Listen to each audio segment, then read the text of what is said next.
Congratulations, you've made it to another one of life's checkpoints. You made it another 3 years to witness the next generation of Pokemon. And with a fresh new region comes a fresh new batch of Pikmimons straight out of the oven. They've got to last for the next 3 years. So I hope you enjoy staring into Fuego's vapid, thoughtless eyes, because you're not even going to be able to open a pack of trading cards without staring into the void. All three are on an even enough playing field in the eyes of the fans, it seems. It's not heavily one-sided like the praise to hate ratio between Rowlet and Paldea when they first got revealed, because there's no wrong option. There's none of that. No, son, look away. Look away, don't look at him, he chose Tepig. That's how you know they've done a top dollar job with these three, since there's no clear landslide favourite. But for me, I've definitely got a few landslide favourites here.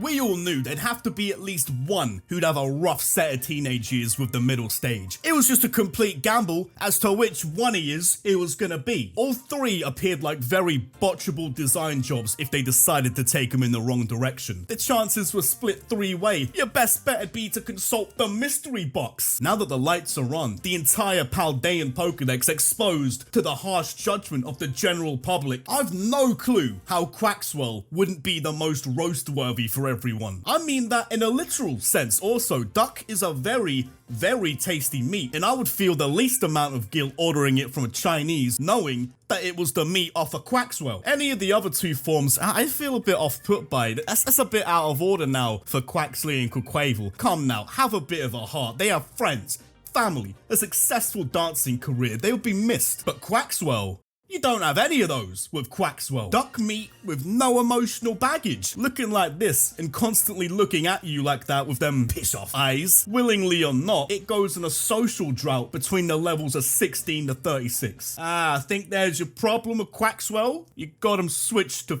fuming. I can't fault him there when he's got probably the most legal government sounding name for any Pokemon. It's like if Charmander evolved into Charles. He's fuming because now it's level 16 and he's got a little bit too old for the cute little nicknames like Quaxley. Reaches level 16 knowing it's gonna get exposed, like when back in school the guy called Alex gets outed as Alexander on the register, getting grilled for sounding like a push boy for the rest of his school tenure. Come on, big boy now, 16, have to start going by your real name.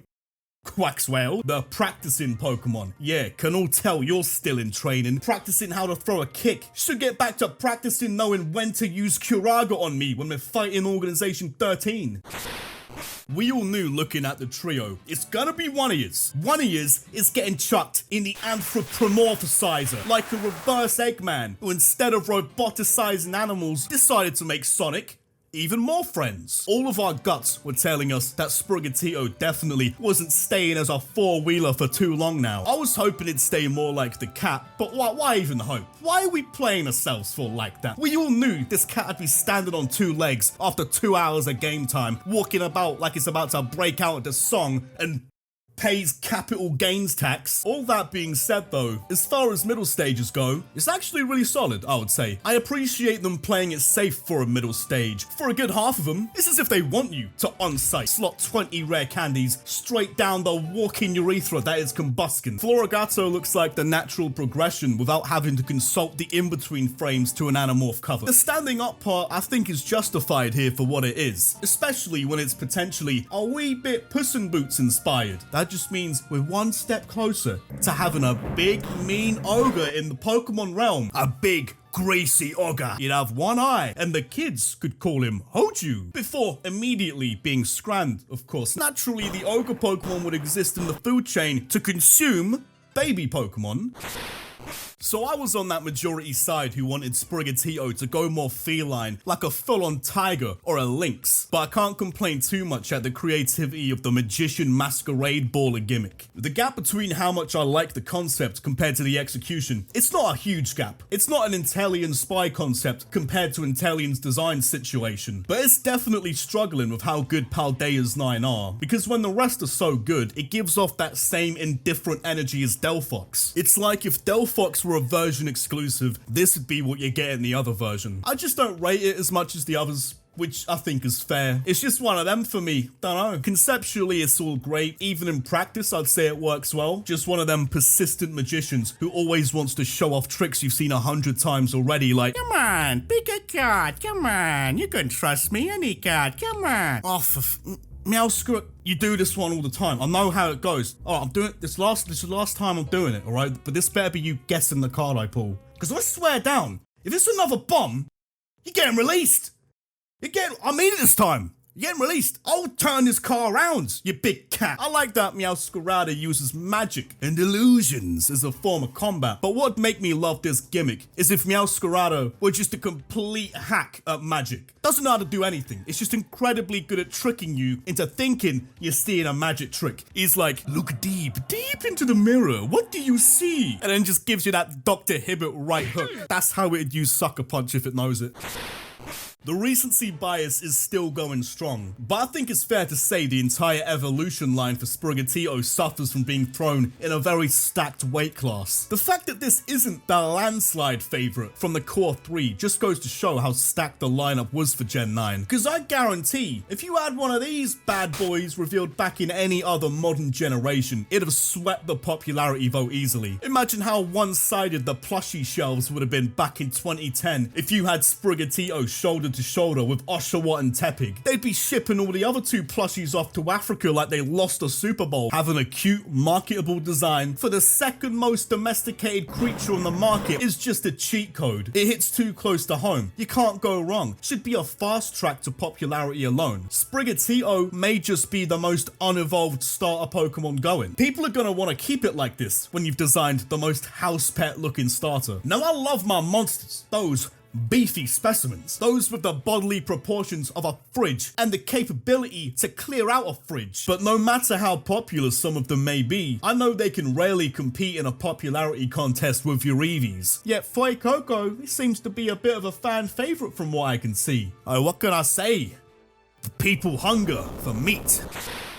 At first, I thought very little of Quaxley. Just seemed like your standard duck. That's all it is. The best use for it isn't being thrown out of a Pokeball, it's being thrown into a chow mein. I could save that for Quackswell, thankfully, because as the months and promotion went on, I started to realize the simplicity of it is why it's appealing. Quaxley is a prime example of how you don't really need to overthink designing good Pokemon. Just a standard anime duck with a bit of a quiff going on that kind of looks like a beret. It just works though. Everyone's mentioned the Johnny Bravo comparison already, but it's actually kind of relevant here. Just a jet dude in black shirt and jeans, but the hair and shades alone make him a recognizable design. Who would have thought that the key to character design was just a head full of cream? Take it initially, maybe bland design, and then throw on an identifiable design quirk, and then you're all set to be plastered over every bus stop in London as a pick-me-mon for an entire generation. Quaxley's definitely the sort who only trusts a single person on the entire planet to go near his hair with a pair of scissors. Just know he makes all the other starters late, spending 1 hour minimum styling that in the morning. He's lucky Fuego's wingspan wouldn't even let him pick up the fruit it resembles off the floor, let alone get his duck in a headlock, because he'd be giving that trim a mean nudgy on the daily. Quaxley would be broke, no lunch money in them pockets. Fuego's lucky he couldn't pull it off really. With Quaxley, the worst he'd get in retaliation is maybe a water gun. But come level 16, Quackswell would definitely sue. You'd be getting a visit from my lawyers, you little fruit, whatever you want.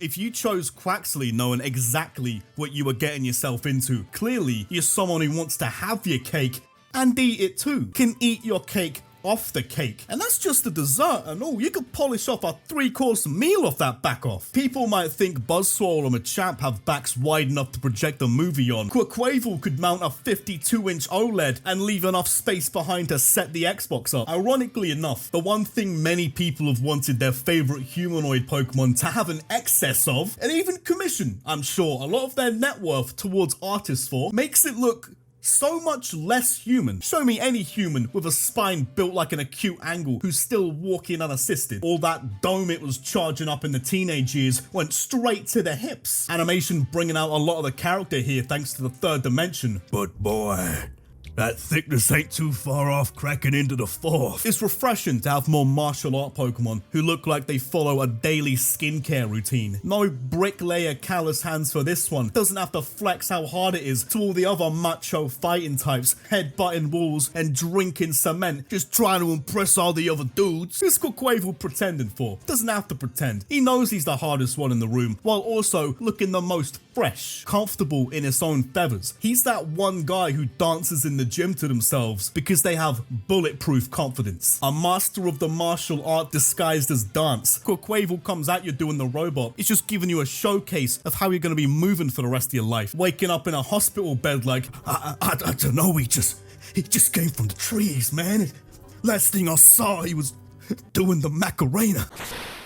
I was very worried where they were going to go with Fuego, because the middle starters are a risky game. Let's say you had to choose your starter for Paldea, but you had to permanently keep it in the middle stage, and you had no idea what these three would turn out like, just basing it on how the three first forms look on that day one reveal. You may as well take the mystery box, spin those 3 Pokeballs around the bingo cage, and I'll take one out like I'm entering the Royal Rumble. Am I entrant 1? Entrant 30? Maybe I'm entrant 19. Like, you know, it'll do. It's alright. It's all in Arceus's nubs now. Slim chance they could be elite like Grovyle. Much higher odds on it being a Combustion who'd land you an indecent exposure charge for using it in public. What I'm saying is, that red hot chili pepper could easily grow some mold on it by the time it reaches level 16. But the fire croc remains spicy. Only proves, once again, crocodile, egg, undefeated collaboration. Throw in the stout build of an Igloo Sandshrew and you've got yourself an elite middle stage starter. The Croc lines seem to do the opposite that many starters seem to do. Just progressively gets more hunched over until it's a lowrider. And aside from